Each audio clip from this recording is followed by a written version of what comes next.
امام ابن جوزی رحمت اللہ علیہ نے ایک نہایت ہی سبق آموز واقعہ بیان کیا ہے کہ اصفہان کا ایک بہت بڑا رئیس اپنی بیگم کے ساتھ دسترخوان پر بیٹھا ہوا تھا۔ دسترخوان اللہ کی نعمتوں سے بھرا ہوا تھا۔ اتنے میں ایک فقیر نے یہ صدا لگائی کہ اللہ کے نام پر کچھ کھانے کے لیے دے دو۔ اس شخص نے اپنی بیوی کو حکم دیا کہ سارا دسترخوان اس فقیر کی جھولی میں ڈال دو۔ عورت نے حکم کی تعمیل کی۔ جس وقت اس نے اس فقیر کا چہرہ دیکھا تو دھاڑے مار کر رونے لگی۔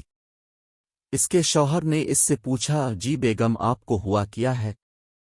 اس نے بتلایا کہ جو شخص فقیر بن کر ہمارے گھر پر دستک دے رہا تھا وہ چند سال پہلے اس شہر کا سب سے بڑا مالدار اور ہماری اس کوٹھی کا مالک اور میرا سابق شوہر تھا۔ چند سال پہلے کی بات ہے کہ ہم دونوں دسترخوان پر ایسے ہی بیٹھ کر کھانا کھا رہے تھے جیسا کہ آج کھا رہے تھے۔ اتنے میں ایک فقیر نے صدا لگائی کہ میں 2 دن سے بھوکا ہوں، کہ نام پر کھانا دے دو۔ یہ شخص دسترخوان سے اٹھا اور اس فقیر کی اس قدر پٹائی کی کہ اسے لہولہان کر دیا۔ نہ جانے اس فقیر نے کیا بد دعا دی کہ اس کے حالات دگرگوں ہو گئے، کاروبار ٹھپ ہو گیا اور وہ شخص فقیر و کلاش ہو گیا۔ اس نے مجھے بھی طلاق دے دی۔ اس کے چند سال گزرنے کے بعد میں اب کی زوجیت میں آ گئی۔ شوہر بیوی کی یہ باتیں سن کر کہنے لگا، بیگم، کیا میں اب کو اس سے زیادہ تعجب خیز بات نہ بتلاؤ ہے؟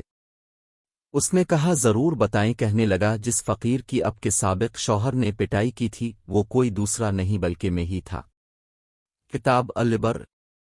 گردش زمانہ کا ایک عجیب نظارہ یہ تھا کہ اللہ تعالیٰ نے اس بدمست مالدار کی ہر چیز، مال، کوٹھی، حتو کے بیوی بھی چھین کر اس شخص کو دے دیا جو فقیر بن کر اس کے گھر پر آیا تھا، اور چند سال بعد پھر اللہ تعالیٰ اس شخص کو فقیر بنا کر اسی کے در پر لے آیا۔ علی کلشی قدر تاریخ ایسے عبرت آموز واقعات سے بھری پڑی ہے، شرط ہے کہ انسان اس سے عبرت پکڑے۔